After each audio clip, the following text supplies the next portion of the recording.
So first of all, what is it that we to unravel here?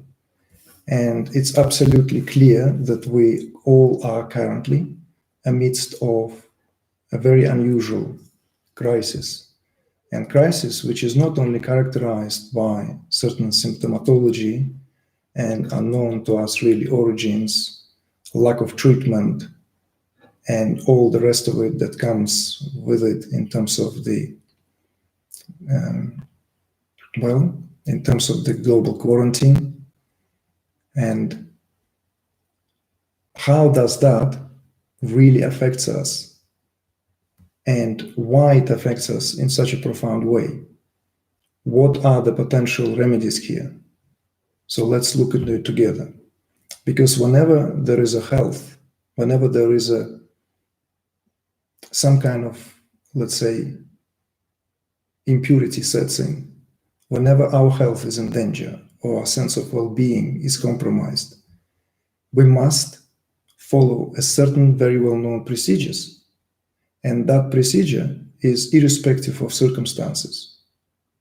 All traditions who have came up with some profound holistic systems summarized it pretty much in 3 words. It's the diagnosis, the treatment itself, and recovery. And maybe recovery we can add that prevention.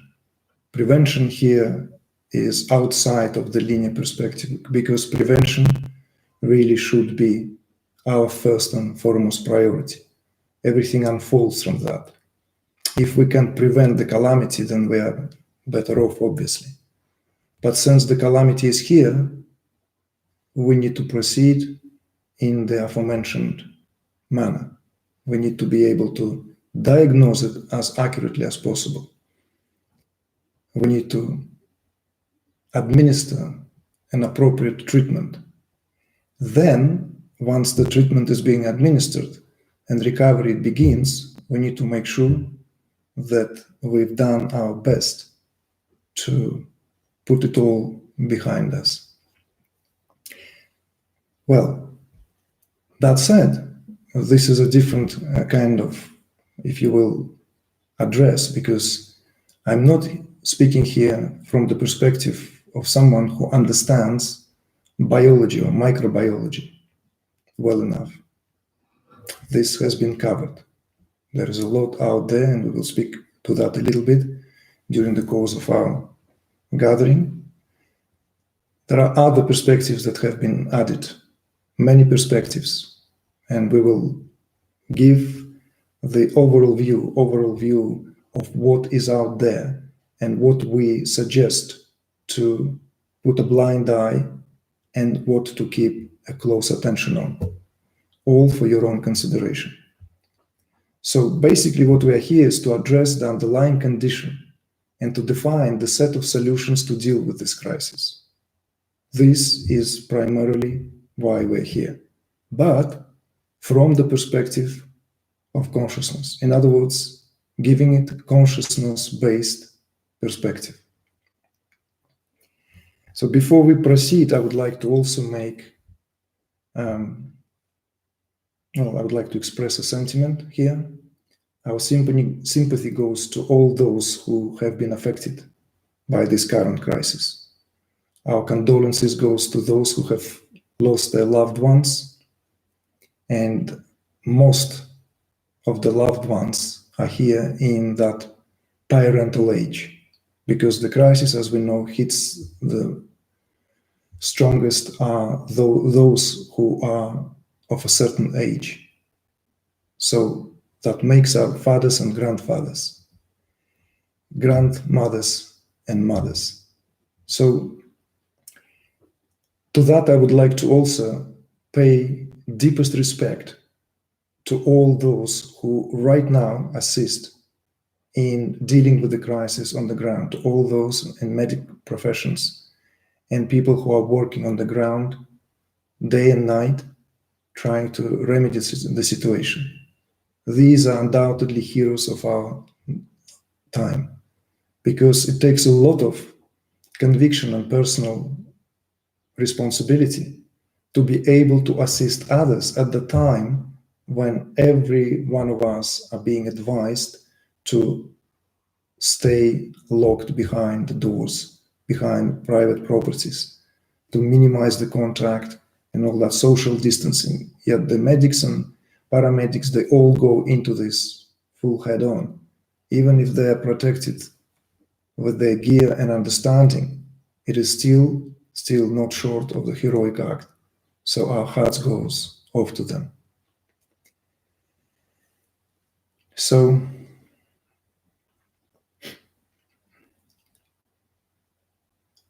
maybe something else to add a little bit to that, just to kind of make it take it off my chest, that not everyone would really agree with everything that would be said here.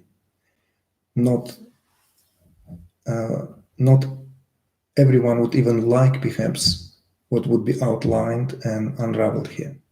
But I feel it is important to add this particular perspective to the myriad of voices that we are hearing and have been exposed so far about the issue, about the crisis, the underlying reasons behind it, and so forth.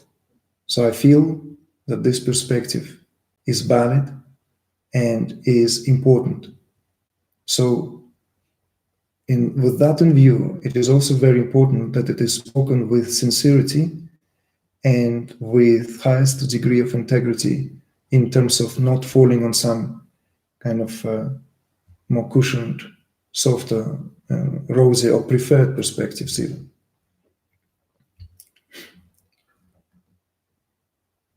Well, to that maybe we can add that those a bit more familiar with major criticism of Western culture are perhaps better off, and they are better placed to understand this language, what we unravel here, because this crisis, by definition, as we speak of it today, is man-made, which in turn would necessitate us to address what does it mean and what perhaps the term man-made itself stands for. In other words, what we mean here to redress is the whole affair of what it means to be a human on the planet today. So this is in summary. And we also have quite few questions submitted in advance. I would say on average more than usual, because we have quite a large audience today registered. So I would have to pace ourselves in such a way that we give due time to question and answer session. And if certain questions, let's say, have left without an answer, perhaps we can move these questions to the next online broadcasting, perhaps in the same format, and we can bring these questions at the top queue order of the way these questions have been submitted. Okay, folks? So, I trust most of us gathered today here are familiar with the nature of the work we do. And if you don't worry about that. I should have started maybe with introducing myself. My name is Igor Kufayev. I'm a spiritual teacher. And I have the, if you will, the inner conviction to speak from a certain degree of realization, where what is spoken of is not the byproduct of what have been learned, although that also definitely part of this process of maturing into the being that I am. But I primarily speak from direct inference and direct experience. So therefore it gives me that, if you will, an additional access backed up by insight and intuition, especially when engaged in question-answer dialogue or when responding to certain queries.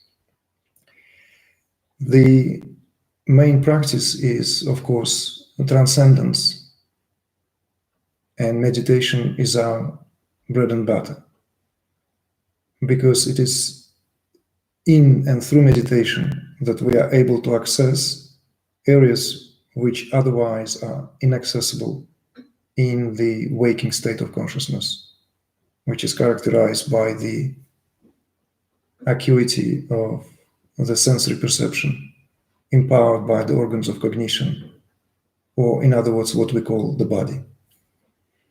And in that waking state of consciousness, only certain information is being accessed.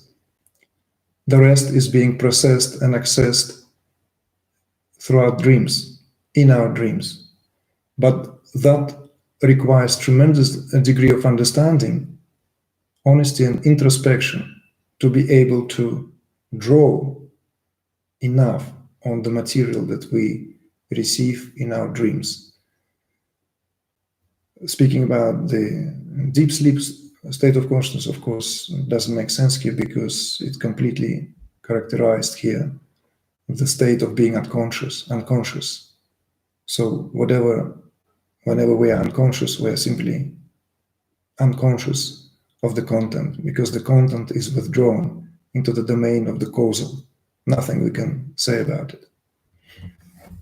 But in meditation, and through meditation, because it doesn't have to happen in the moment that we see, we can access and enliven access to the areas where the dormant areas of our psyche are reignited, enlivened, brought back to life, and lead with greater amount of awareness, which is then available to shed light on matters which otherwise would remain covered, inaccessible. And the human affair is such that we are often dwelling in the darkness of that what is hidden deeply in the subconscious. Hence, meditation is one of the royal ways of giving ourselves access to that. But today we're not going to do the full meditation, obviously. This is a different purpose. This is your own homework. You should be all meditating in your own domain, giving time to that. But we will be just giving ourselves by observing the natural pattern of our own breathing. I'll guide you through it a little bit.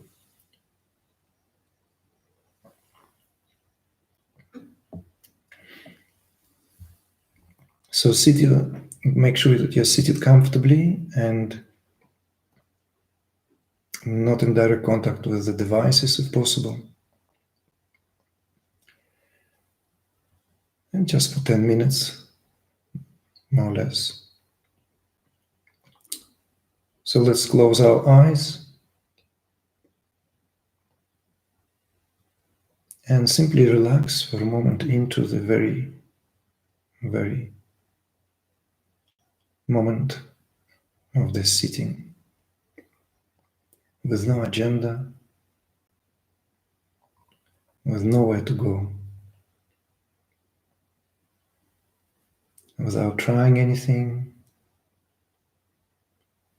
simply relaxing and being present to what is.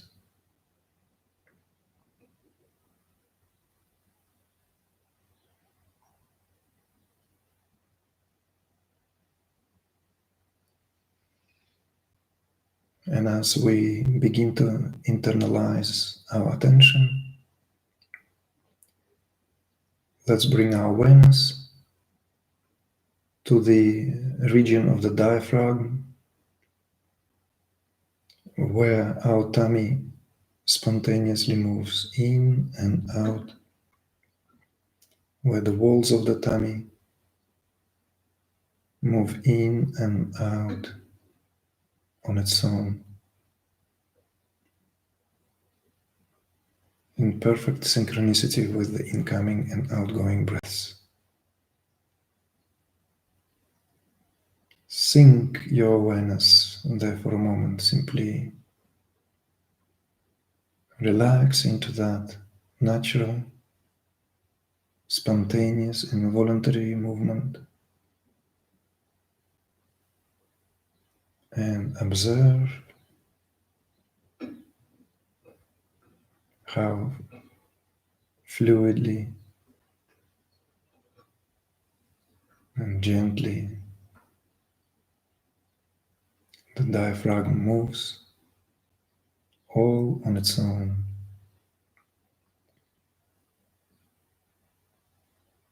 whilst enlivening absolutely every functioning in the body.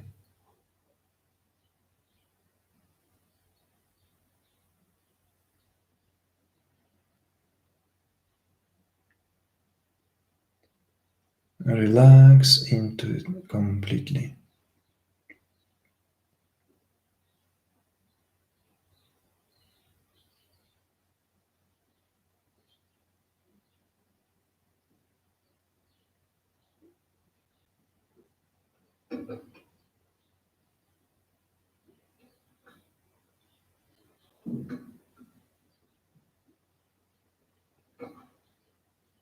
And you may want to bring your attention to the way the air enters the nostrils and observe the whole movement of the inhalation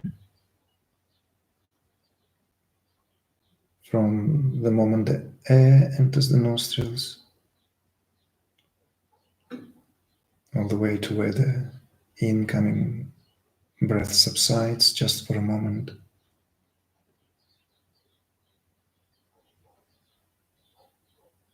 to where the air is being expelled, and again marking with your attention the point of suspension on the outside, only to follow it all the way back in and simply becoming aware of this incoming and outgoing breath whilst paying minute attention to every subtlety of this process.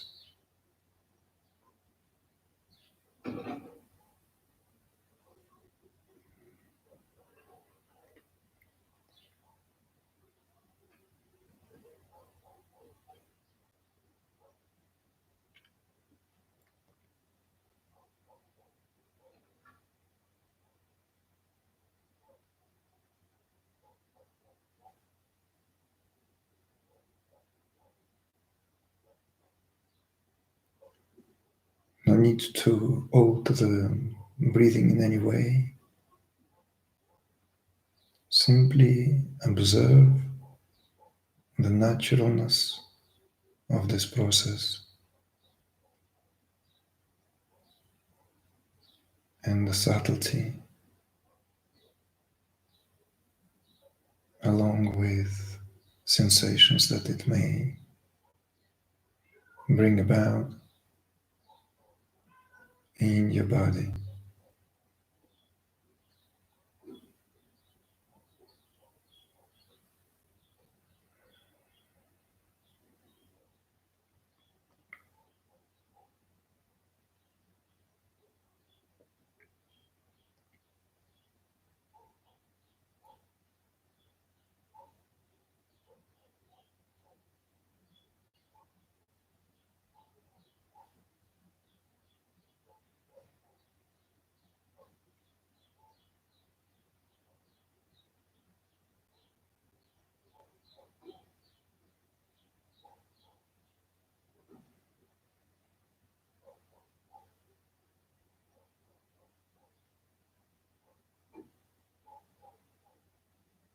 Release any tension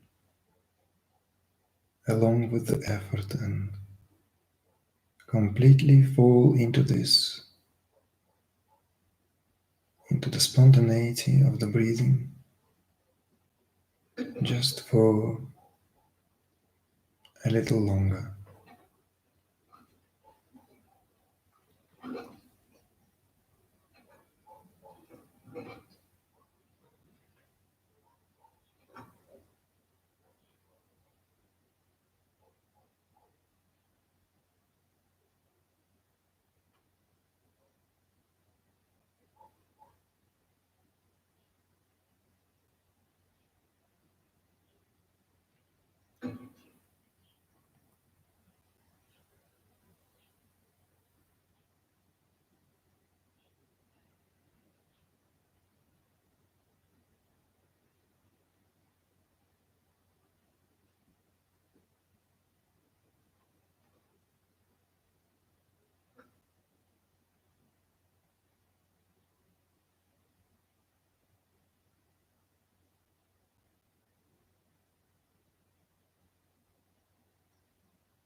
And take a deep breath and slowly prepare to externalize your awareness. You may want to keep your eyes closed for another moment or two. And gently, slowly begin to come out of this short repose.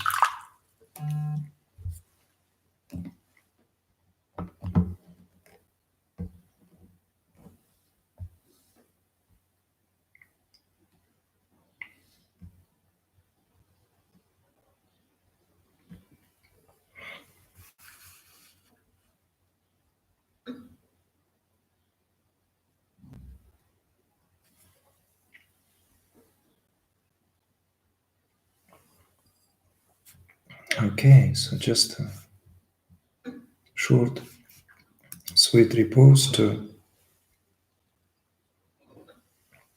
synchronize our minds and heartbeats so that we can have that extra level of synchronicity and flow. So, where do we go from here? I've got this little quote here prepared in advance.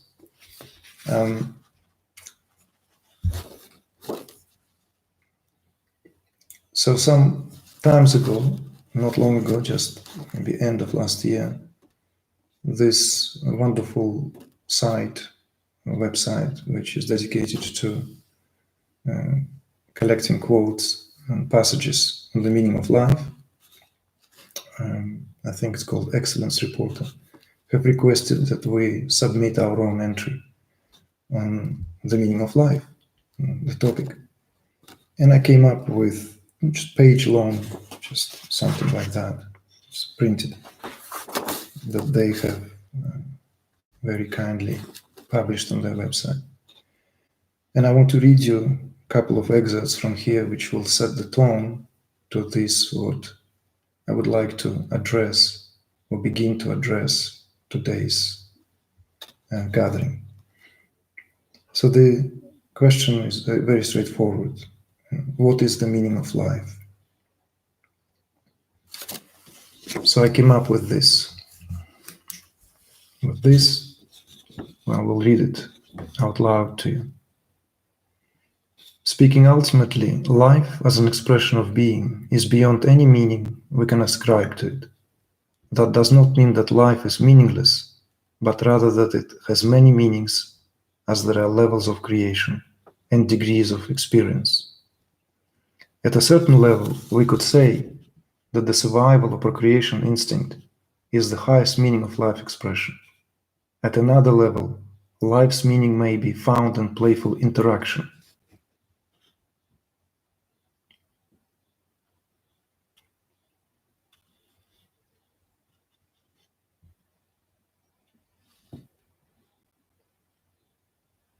And the display of basic emotive ranges.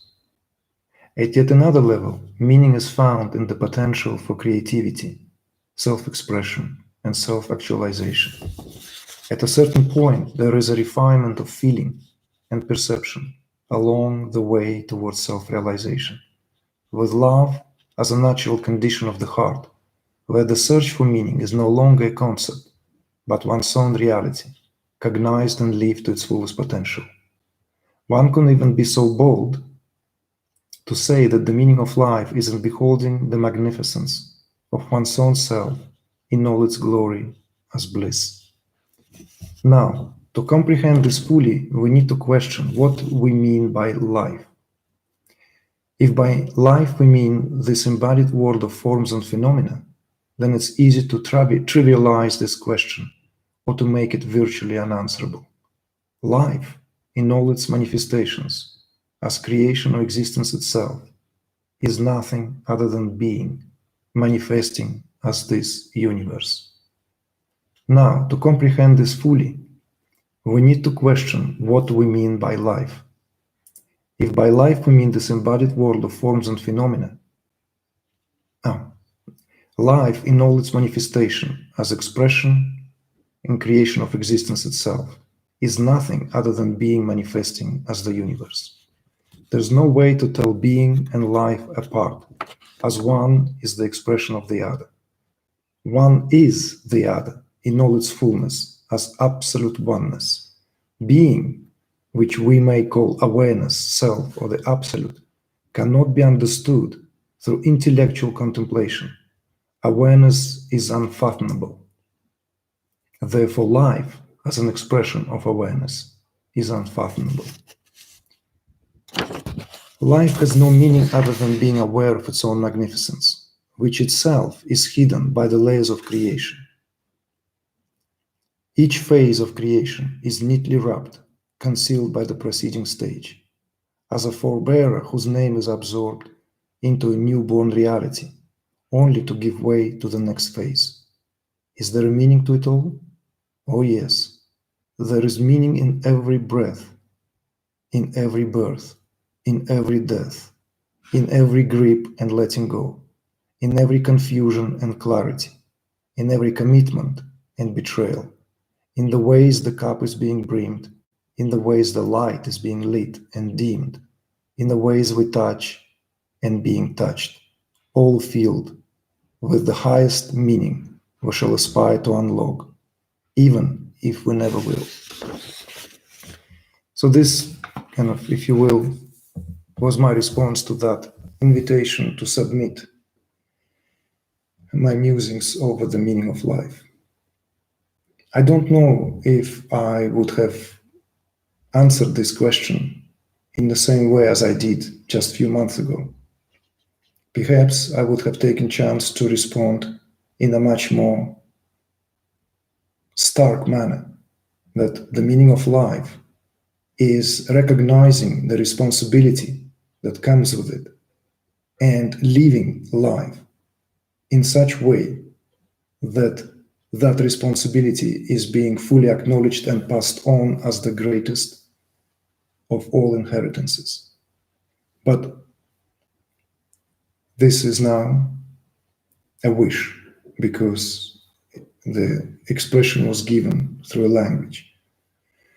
But what I just read, I invite you to ponder, because it's not that what has been shared now somehow doesn't make any sense. I still stand by this metaphysical understanding, by this philosophical concept, that there is no such thing as absolute reality and this phenomenal world of form and appearances. They are not two different realities, is one indivisible whole, because this is what essentially what I just quoted a little moment ago, really stands for. In other words, being is life. Being as absolute is this, what we call life. This is what we really are all experiencing at every moment of our life. So where does that leaves us in terms of any inherent responsibility? Because if we truly understand that statement, if we understand that presupposition rather, that being and life, not only synonymous, but one indivisible reality, then nothing that happens at this level, what we call life, can be called good or bad, somehow gone astray and could have been done in a different way. Because all this is inherently in the domain of the being itself, how it expresses in the totality, in the fullness of its expression. With this understanding, which a lot of lofty realizations are based on, we can essentially remove ourselves from the picture entirely, because there's nothing that we can admit to doing not in the way that it should have been done in the first place. I want you to ponder on this for a moment, because it's important as we build on from this perspective of utter oneness, from this non-dual Advaita perspective, that there is no such thing as the life going on by itself and then somehow being uninvolved entirely. The perspective that we stand on is monistic. And therefore I speak right now from this perspective of monistic understanding, that nothing that happens in this reality is in any way not preordained by the power that this reality really a manifestation of. Let's ponder on this just for a moment. Nothing in this world, nothing, absolutely nothing, that is not your own being. Nothing in this world is not what it is in terms of its fullness of expression. Therefore, it brings about this, if you will, terrifying realization that life, with all its calamities, with all its tragedies, with all its overwhelming narrative, is not something that we have any, if you will, censorship or any authorship rights that we can go behind the script and begin to make adjustments, because that's what this monistic perspective presupposes, or so it seems. Is that really the state of affairs? And to what degree? Do we have any free will whatsoever? Can we be held responsible for what we have done? Of course, this whole broadcasting could have begun with a long enumeration with a whole list of wrongdoing that we've been involved directly on this planet in terms of what we have done to ourselves as species, as human beings to human beings, to what we have done to plant life, to what we have done to non-human life, to animals, to the ecology, to all of this. We could have started, we could have really gave this rich layering of how far we went with the wrongdoing. Yet I thought to begin first from the perspective where we give that, if you will, shot of oneness, where we first give ourselves this, or afford ourselves this possibility of beholding everything with an eye of non-dual awareness, so that we can have at least momentarily this perspective that this world and that what we call the immanent self, the immortal spirit, that which doesn't come, doesn't go, cannot get wet, cannot be burned, as the scriptures say, is one indivisible reality. In other words, there is no such thing when we say what is real. The lump of clay or the fire in our fireplace or in the pit, it's just as real as being itself. But the reality of that is subjected to the levels of creation. Hence, we will be advised to look into it attentively and tread here with care, because it might just happen that monistic perspective, before we can accept and remove ourselves from any sense of responsibility, might bring us back terrifying realization that actually what it means is that we are all there is, or I am all there is, because really we is a new age slogan. There is no such thing as we. Forgive me, folks, I don't want to spoil the whole this new language evolving, and I have read, of course, and it has wonderful incentives behind beautiful sentiment, that we using this we. The state of affairs here is a singularity of experience. It's I-amness only. No one here experiences reality in terms of we. Even the lovers interlocked into the amorous embrace are experiencing only from the perspective of I am. Everyone is, everything is, nothing other than that, what exemplified here in terms of that aham, I amness, that I am. So, where is that takes us? Where is that monistic perspective takes us? Does that removes us from the picture entirely? Therefore, we can wash our hands. Now, the pun is not intended. And really be well in our homes.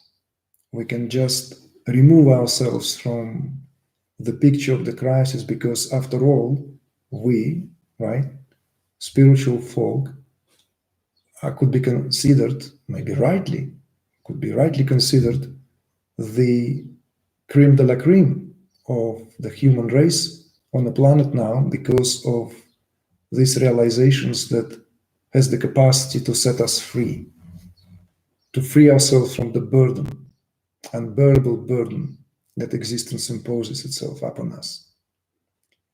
But I invite you instead to look into this together with me now, to realize the degree of responsibility that we actually have, that I have, that each and every one of us have here because precisely of this monistic perspective.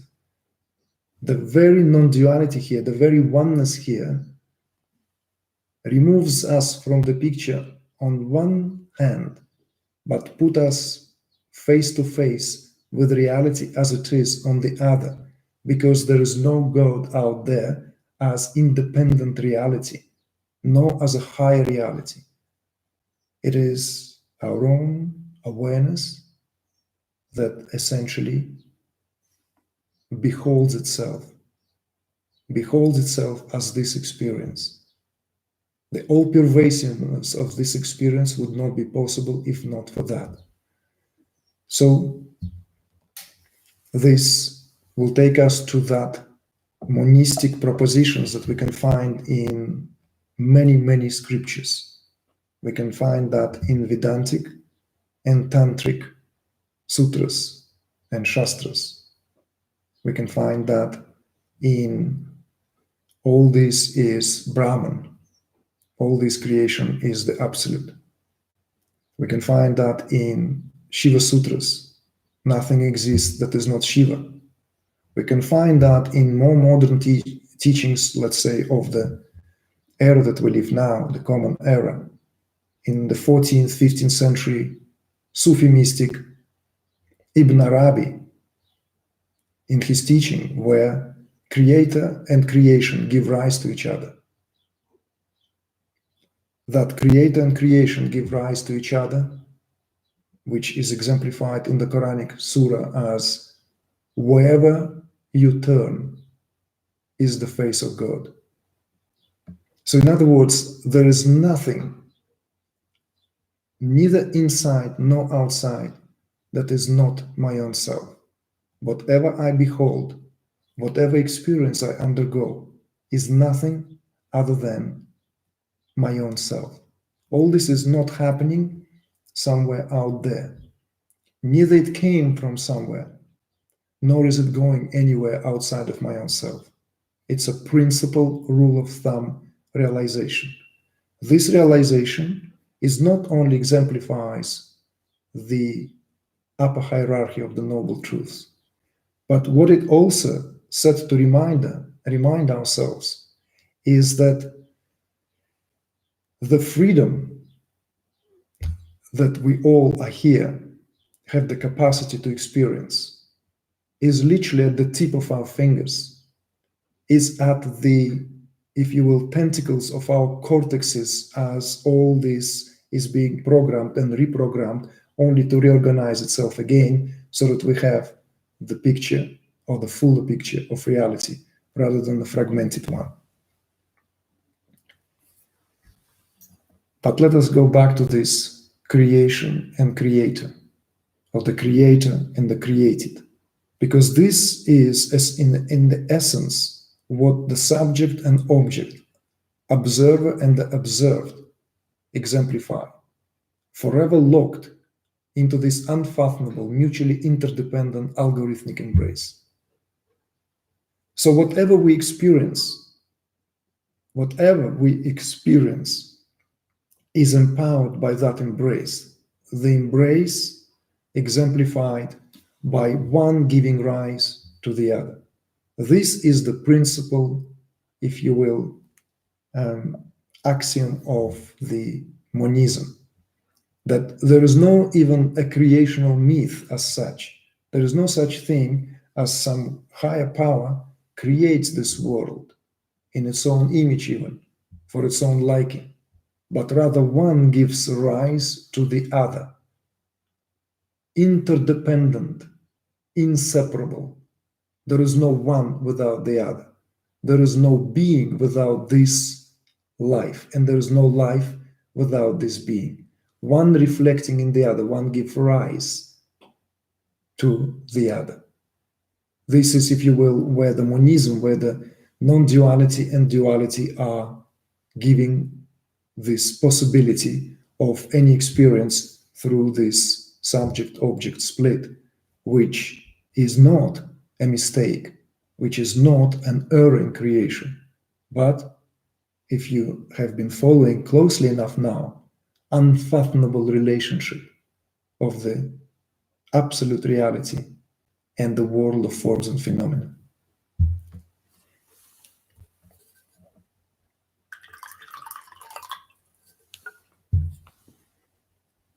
Let's stick to that.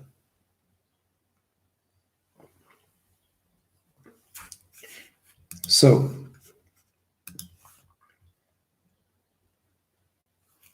from here, of course, this is where it begins to get milked down, milking it down, because the possibility is the possibility of experience within consciousness. And this possibility, which is supported by these mutually created constructs, if you will, are giving rise to this myth of good and evil. These are the mythological poles of opposites. These are the poles of opposites which we try to reconcile within our own psyche. The whole job of emotional maturity could be summarized into that reconciliation of the poles of opposites. One psyche is split, as it were, before that takes place. And that rendering into good and bad, or good and evil, in more of a Christian or more of a religious terms, becomes the job, the affair of an individual to realize its universality, because up until that realization takes place, there is no possibility for wholeness to take over, because wholeness is all there is, but that is now milking down, gave the rise to the notion which renders us asunder, renders us here individually, of course, and as a result we live in the world which is rendered, fragmented.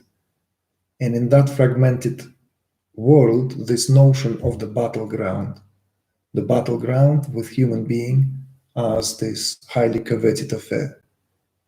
Why that is, why certain cultures brought so much emphasis on what is happening at the human level of affairs.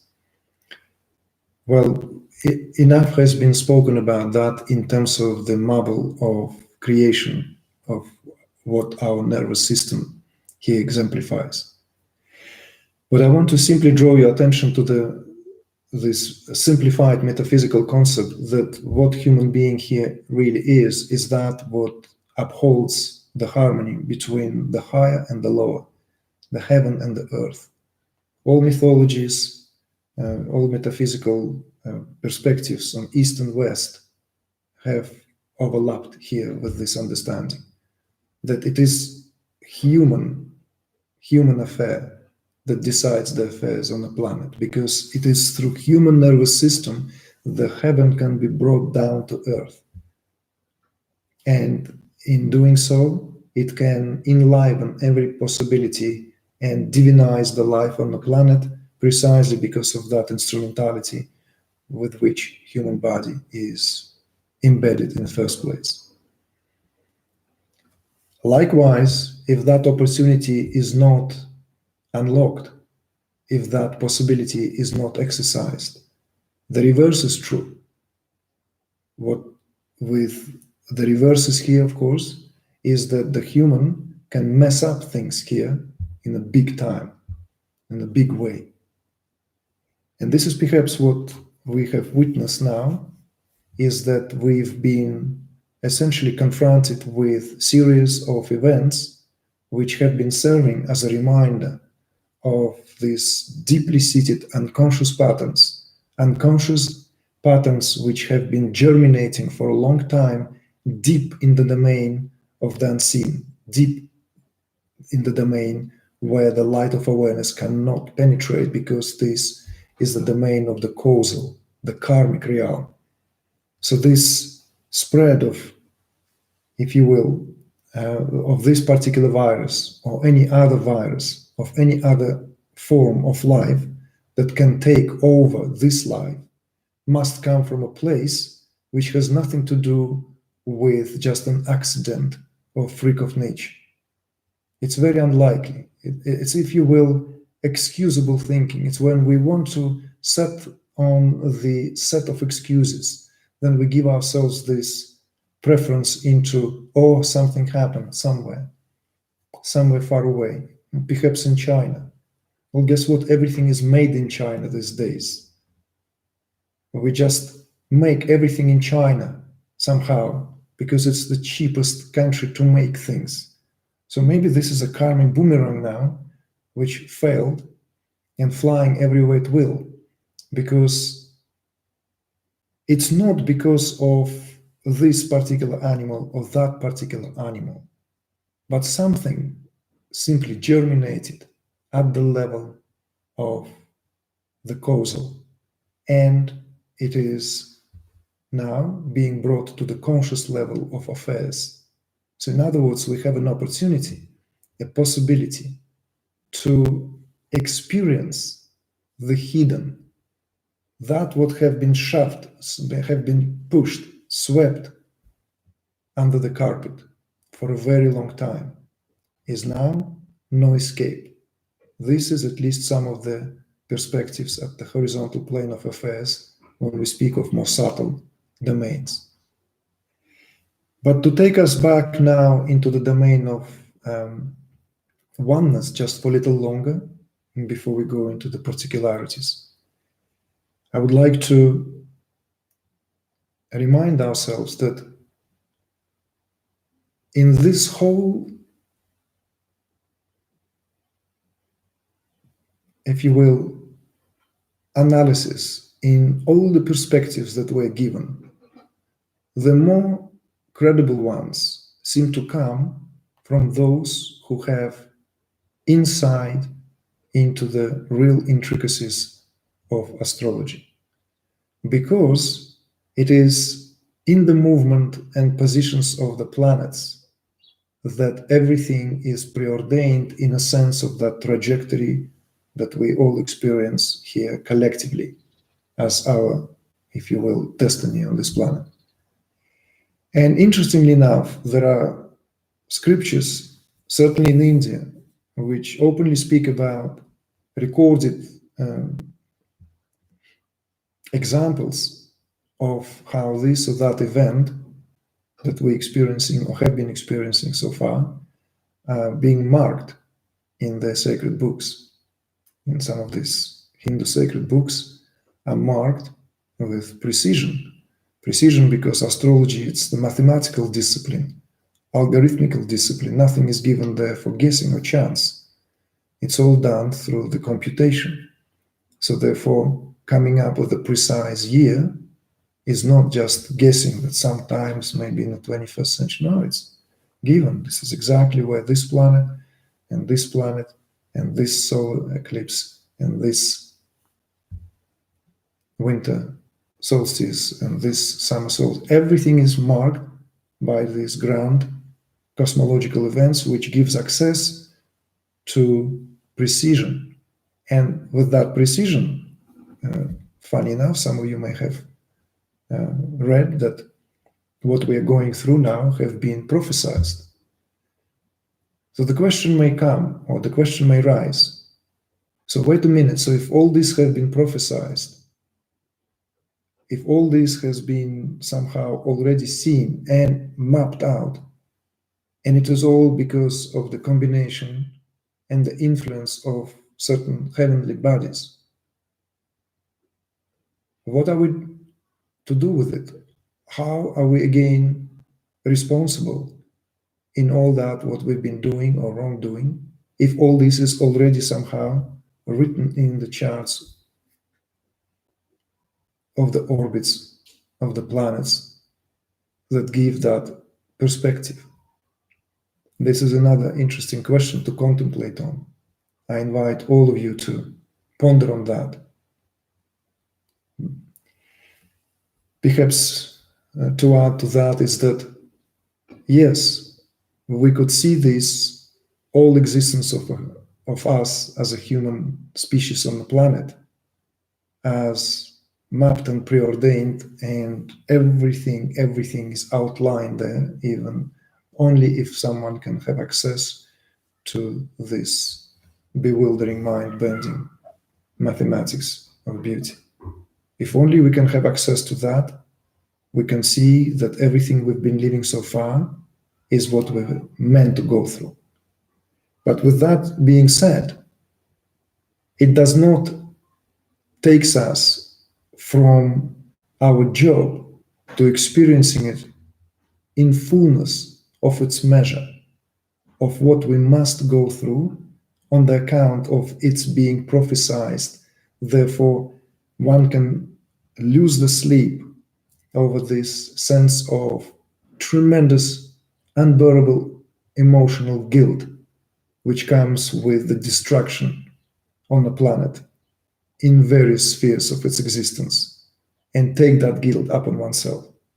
Or one can understand and transcend that guilt into something else altogether, so that it's not that it's something of because of the wrongdoing. It's not like some error of human consciousness, which is yet another erroneous understanding, because there's no such thing as human consciousness versus consciousness of the planet. If we are to speak about it in terms of the totality of what life here represents, then it's one consciousness, and we cannot separate the destiny of the planet from the destiny of human beings, or vice versa. It's one destiny, guided by one consciousness. Ponder on that. Please ponder on that. Don't take it for granted. Don't settle on any set of answers. Let this be a fertile ground where something very profound can sprout and grow. So, this takes us to maybe the healing phase of the recovering.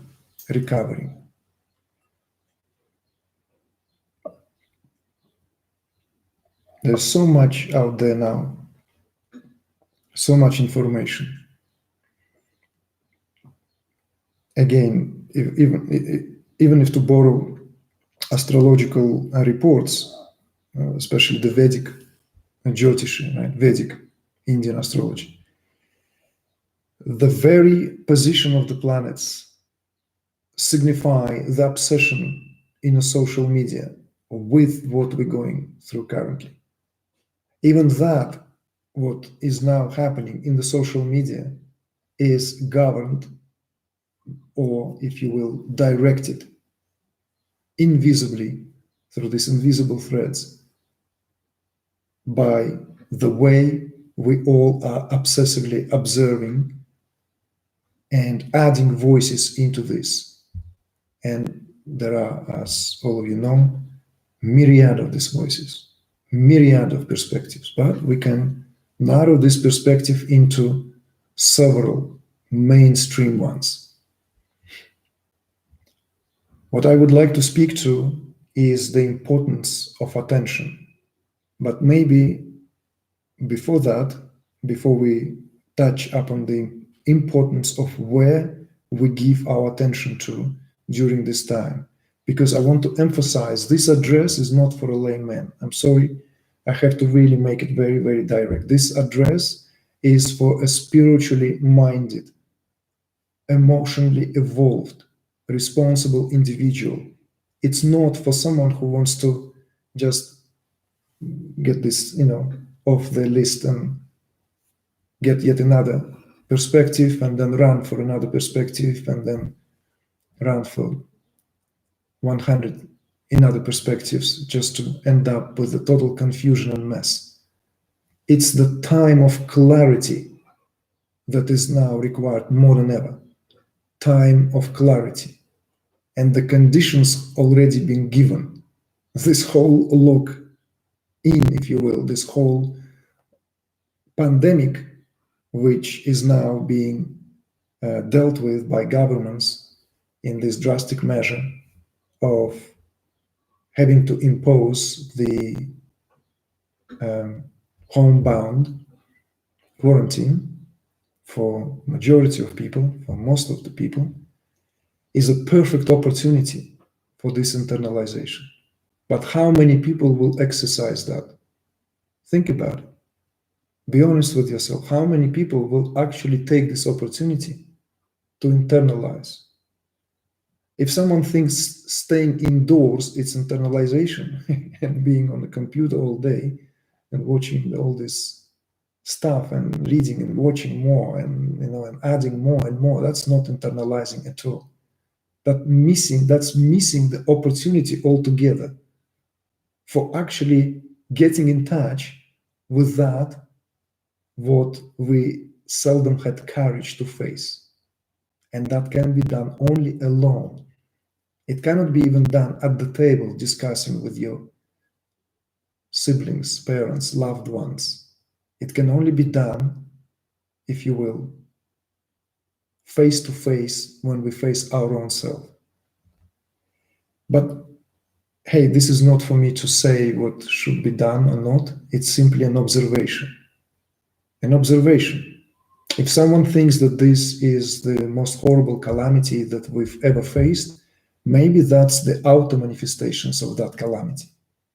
Maybe it's the drastic nature of how it all rapidly happened. But the pandemics are happening at various levels of creation and at various levels, if you will, of our current affairs. One of the longest pandemic was the pandemic which is associated with the industrial way of meat consumption. It's a global pandemic. It doesn't bite, it doesn't sting as the coronavirus, but it has more devastating repercussions long-term than any virus we can essentially be attacked by, if we can put this in that way. Because the world recovered from the Spanish flu of the 1917, 1918. Recovered, although the proportion of the fatalities was incomparable to anything that we've known in history in terms of the proportion to the global population and those who have perished. And the world very quickly recovered from it. Recovered in a way, at one level, only to succumb to another virus almost just a decade after. Because what happened in Europe was turned into a Holocaust. It's the worst virus ever to affect humankind in more recent history. How many millions have perished? Again, is mind-boggling. What we have learned? No, we have learned nothing. We haven't learned nothing, because if we learned anything, that there wouldn't be any of that, what we are witnessing now in horizontal plane of affairs, in terms of the military emphasis that the most developed countries emphasize and put all their energy into, so as to compete in geopolitical domination of this world.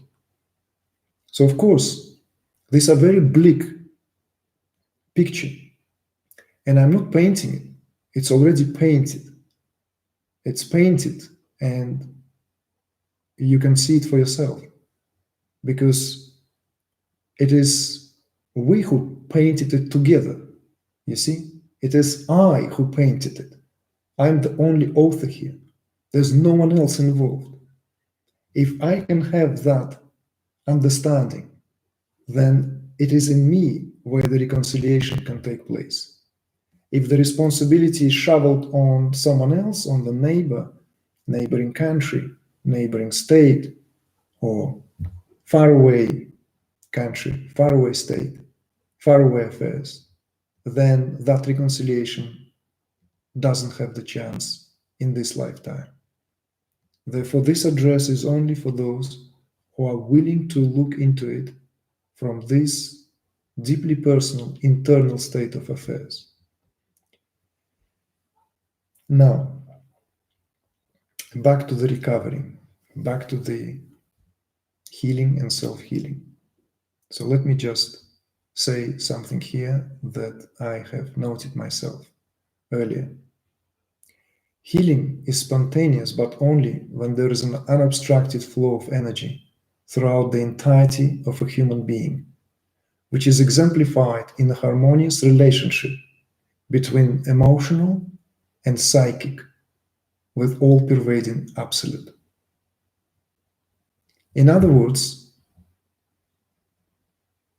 this notion that the body can heal itself, right? This very new age notion that body can heal itself must be understood and reevaluated in these terms.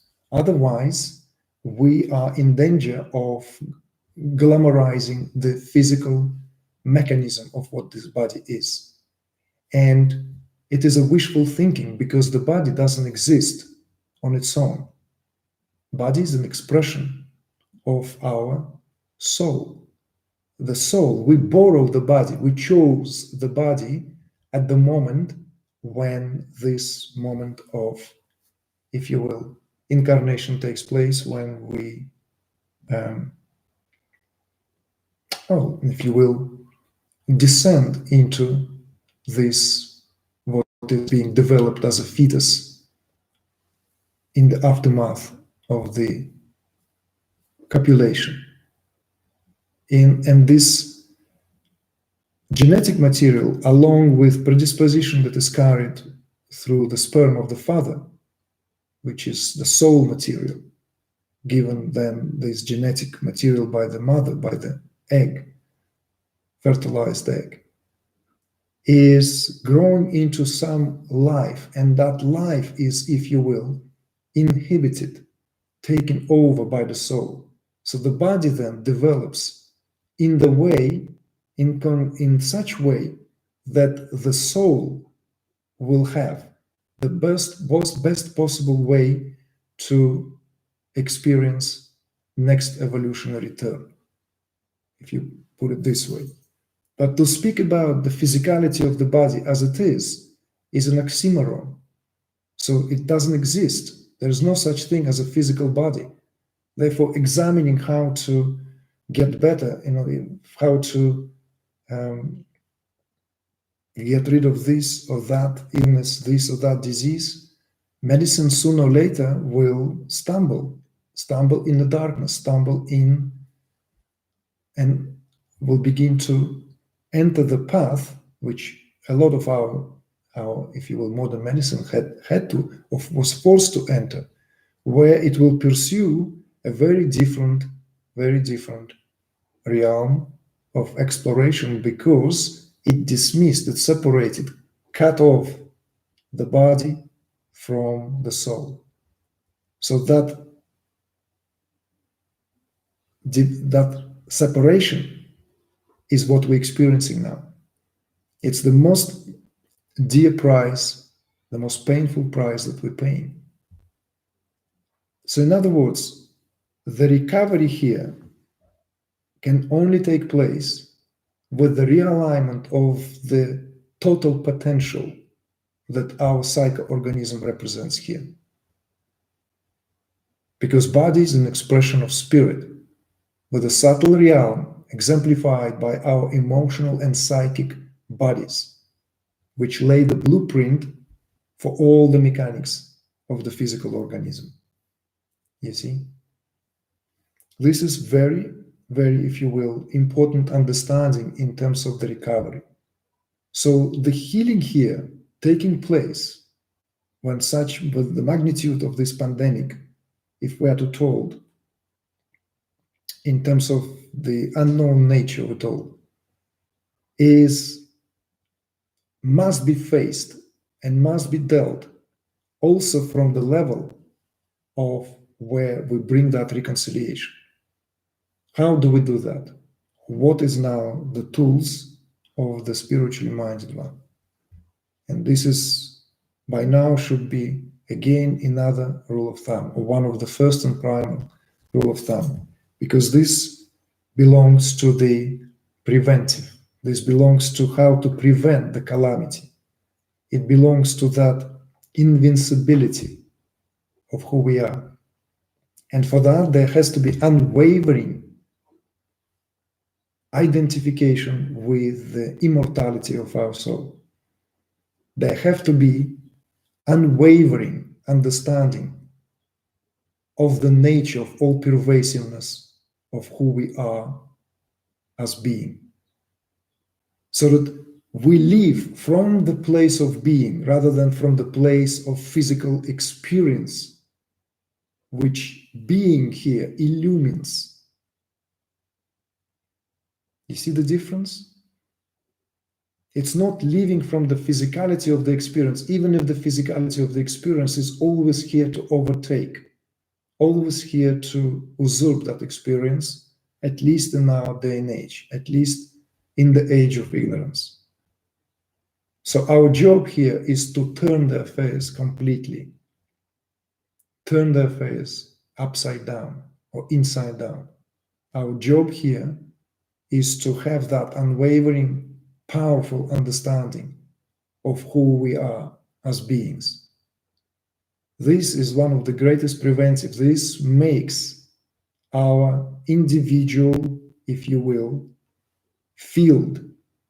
This field, now I'm talking about the individual existence still as the body, within the body, which makes our ahamkara, which makes that what is responsible for the preservation of this organism intact, coated in that protective, if you will, layer. It makes our aura irresistible and resilient to all, if you will, invaders from the outside here, spoken in terms of as these undesirable consequences of being exposed to this or that. I'm not saying that one can rely on this only, because this will only work when the tantamount of all this is being brought forth, when there is a complete conviction, and that conviction resonates throughout the entire level of our being, at a cellular level and at the level of the life force. When we have this unwavering identity with immortality of the essence of who we are, where we know we are simply not perishable beings, then that's what makes us truly, truly able to face anything in life, any calamity, any virus, any circumstances, any crisis. So that is first and foremost preventive. This is what we ought to be established in. But that goes in a descending order, in a concessive order. So we make this concession, is the necessity for upholding the vibrations that are harmonious with all that monistic understanding that all this is oneness and nothing else. All this is essentially consciousness watching its own play. We still have our responsibility in placing the attention to the harmonious, balancing vibrations, so as to uphold these principles in life at the horizontal level. This is our primal responsibility. And this is also where a lot of spiritual seekers forget when they have maybe some brush with realization or somehow grokked it or think that they grokked it, and they feel and that they are above it all. And therefore there is nothing that they can essentially, they begin to behave in such manner, in such way, that in no time they can become the embodiments of very negative forms of energy. I can give you examples, I just don't want to mention names, how some people who have claimed to undergo a profound awakening became, became deluded in the way that they spread around all these bizarre theories, including those terrifying conspiracy theories which ought to keep us opened to how reality is and how we've been manipulated by some high power and all that nonsense of the reptilian race and all that nonsense. It's a delusion. It's the only being who lost at some point humbleness can begin to play with unconscious pattern at the collective level, where the feeling of victimization is being constantly agitated. So I want to warn all of us, and those of you who are watching right now and who have been will be sharing, how important it is right at this very moment not to give in to this outlandish, bizarre, and quite frankly, deluded theories, because they only bring more fear. They only bring more fear. And it's not at all what is required and what a highly evolved being would be doing, because that's essentially counter to the duty. It's an act of adharma, something that further violates the field of action. The field of action is so violated now that it requires painstakingly healing job. More and more balance is required. Sattva is required at the collective level. None of that scary stuff that is being brought. So be aware of what you give your attention to. This is what I wanted to mention with regard to this. So this in turn brings us to, and by the way, before we maybe go to this, I want to speak a little bit to this governments, right? All this, where a lot of conspiracy theorists find fertile ground to build their imaginary castles, right? Build the ideas that there are some elite, race, elite elite group of people who manipulate reality and so forth, and that the governments are here to get us. And first of all, the responsibility again of a spiritually minded being is to have clarity as to what government really represent. Government of any country without exception. Any government and any leader of a country is nothing other than a collective consciousness manifesting in that group of people or in a single individual. So it doesn't matter whether we're having a dictator or an enlightened ruler. It's not because some nation suddenly got lucky.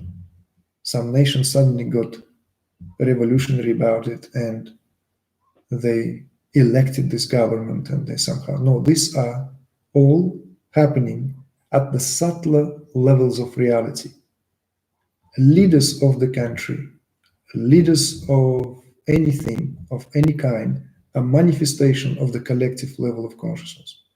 When this understanding dawns, we no longer place responsibility on our governments or on our leaders, or our political leaders, on presidents, prime ministers, kings and queens, and so forth. We no longer place our bets and will no longer place our freedom on these, if you will, speculative grounds, because we are all in it as oneness again.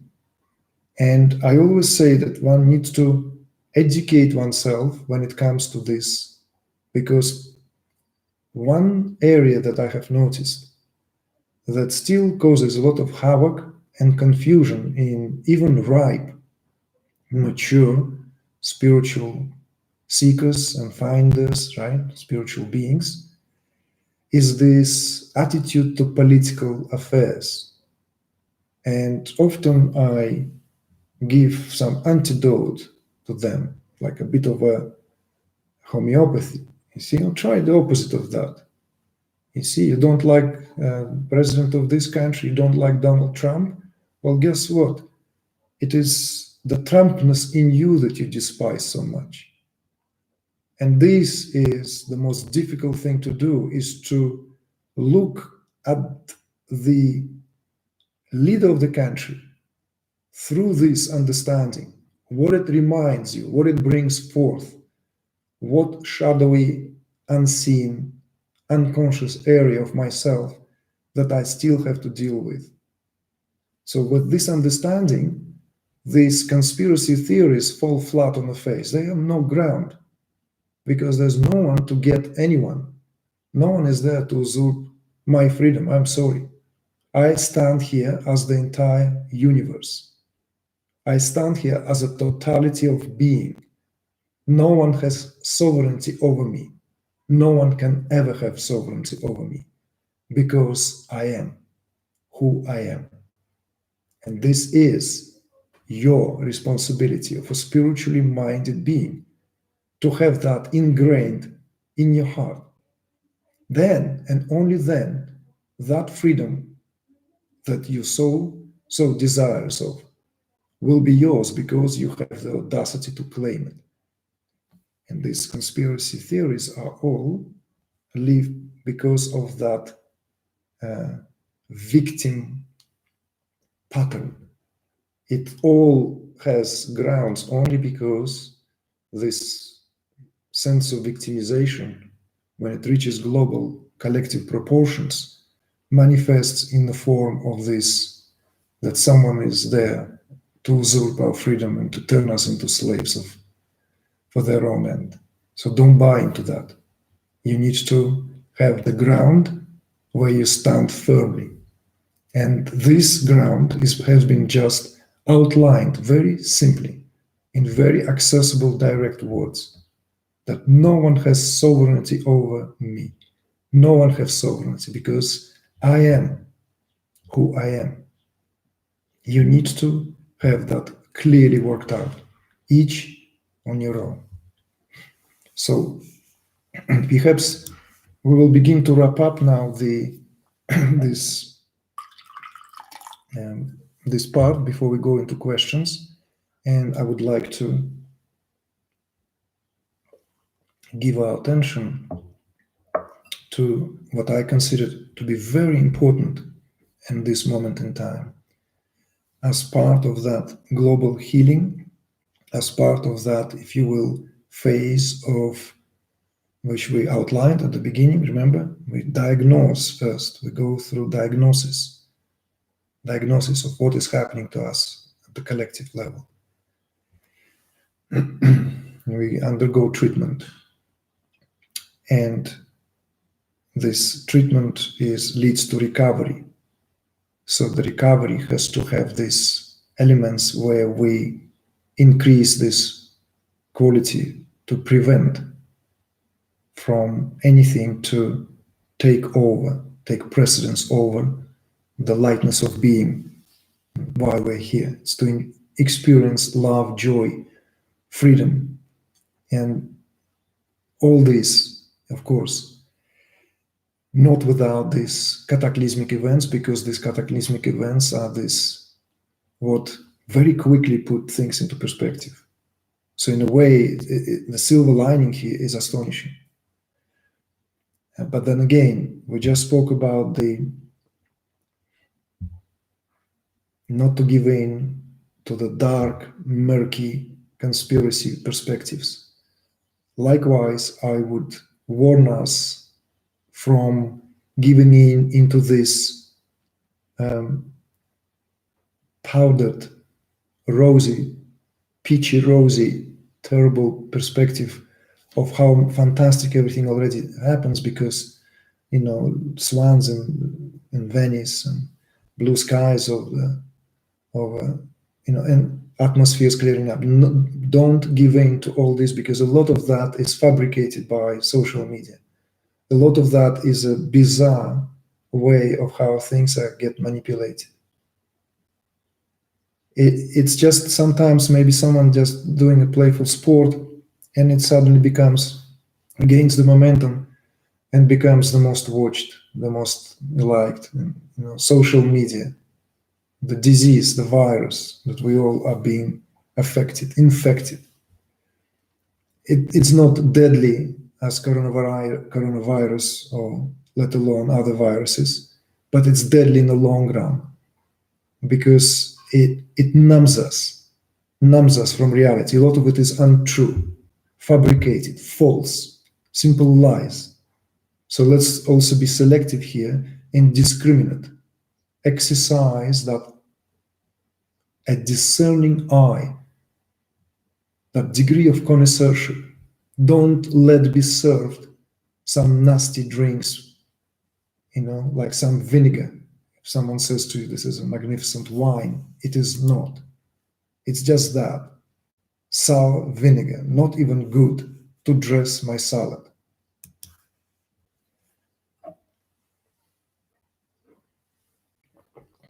So, what roles are emotions here? They play profoundly important role, just as when we spoke earlier about the healthy, right emotions, right? With regard to the health of our psyche, in this connection to the all-pervasive reality of who we are. Emotions play here a tremendously important role, and right now is paramount to our state of well-being, because we can literally drive ourselves insane if we are not really strong enough, if we're not connected enough. We can be taken outside of our wits, and we can really lose it because of pandemic of another kind that has been unfolding in parallel to this. And the pandemic is driven by all forms of disinformation and misinformation and misinterpretation. So, in other words, the show must go on, right? Remember that song by Freddie Mercury? The show must go on. It's a beautiful song, powerful, a testimony of courage when faced with the inevitable. As we know that Freddie Mercury was already diagnosed with terminal illness, for which there was no treatment at the time. And he gave his best, right? He stands as this icon, controversial, right? Unorthodox, but still an icon of his generation, and the sheer beauty that he shared. Arguably one of the most beautiful voices of his time, maybe of that whole era of the, of that pop rock, hard rock, heavy metal, all that is the most astonishingly versatile vocalist that I know of. Incredibly versatile. The range, and always hits the right note, within that right emotive state. So here we are not speaking of emotions as to kind of like taking the violins out and starting to, like all this, taking handkerchiefs, but there is something to that. So I'd like us to build a little bit on it. So what we are speaking here is to the role emotions play in elevating us or bringing us down, right? At the time when maintaining balance is our foremost priority. It's our foremost responsibility. So therefore, culturing what cannot be curbed is our aim now, is our goal. Because we cannot control and withdraw our emotions. It's impossible. There is this whole perspective that gave birth to some of the most beautiful, if you will, philosophies that ever been born in India. The whole concept that we are here, right, in this form, is for the sake of experiencing certain emotions.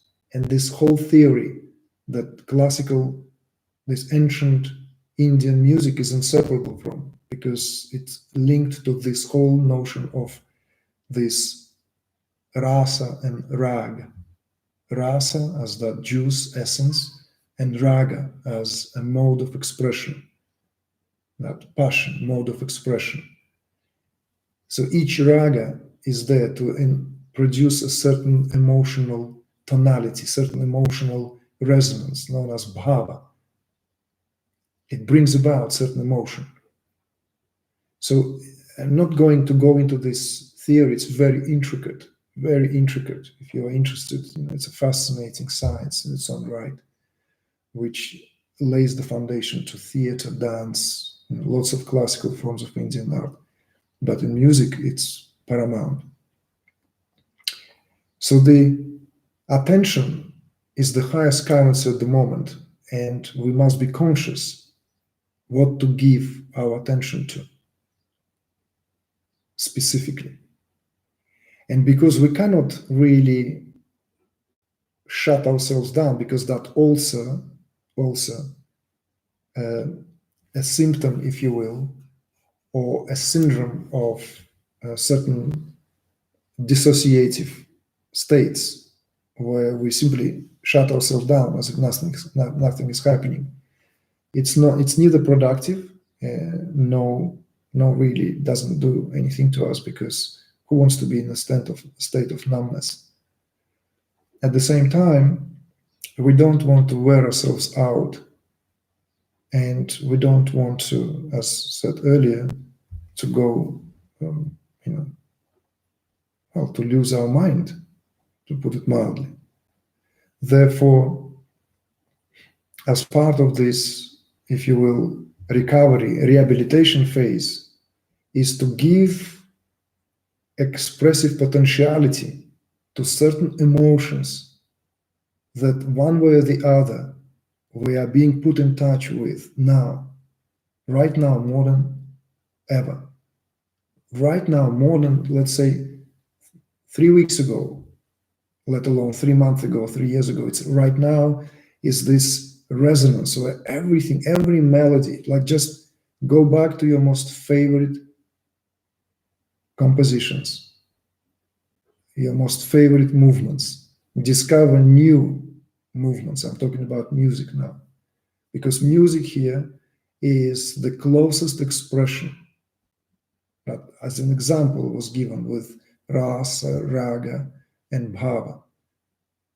It's the closest expression. The music comes closest to express what we feel. Music comes closest to what we feel, what we cannot express in any other way. So it's the very noble purpose of music is to give us that direct taste, sense of what otherwise is rooted in heaven, not even in the earth. That whole concept of Gandharva, this concept of Gandharva Ved, these melodies of nature, which lay at the origin of all classical Indian music, has this concept that Gandharva is the region where the very refined forms of energy reside, very refined. And we are connected to this, if you will, realms through our emotions, because our emotions gain the providence from these realms. And people who happen to be amazing musically in any way, one way or the other, gain that, if you will, or come from that region. It's like we could say that beings of extraordinary, born with extraordinary gift of playing or composing, or singing, performing music, have the capacity to convey that what otherwise is unconveyable. So in this time, it's very important to give acknowledgement of these emotions, because that's what makes us sane. That's what finds outlet to these emotions that rise to the surface in the face of what is happening. And I'm speaking here both in terms of the pacifying nature of music, pacifying nature of vibrations that one must be exposed to every day, because not everyone lives in an extraordinary place where maybe nature plays these tunes. If you live near the streams, waterfalls, near the forests, shores, ocean shores, then you might have that sound, ambionic sound all the time. But even then, but I'm talking to majority of us who don't have that luxury. Therefore, giving ourselves this on a daily basis is very, very important right now. To being fully alive right now, and alive, not lost with our heads, right? All in this social media chaos, just getting more information, what is happening, but being able to reconnect to this, what is so eager to be acknowledged, because that's by definition is the root cause of this whole crisis, is some form of energy has not had the chance to be expressed for too long.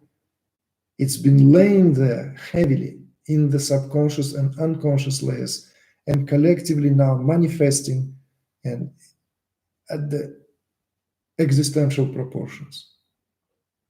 So this is our duty as spiritual warriors, as spiritual, if you will, as holders of light, is not to give in to grosser forms of energy now. Ask yourself, how do you feel at the end of the day? Do you feel heavy? How do you wake up? Do you wake up with a heavy heart? Do you wake up with the heaviness in your chest, in your body? Acknowledge.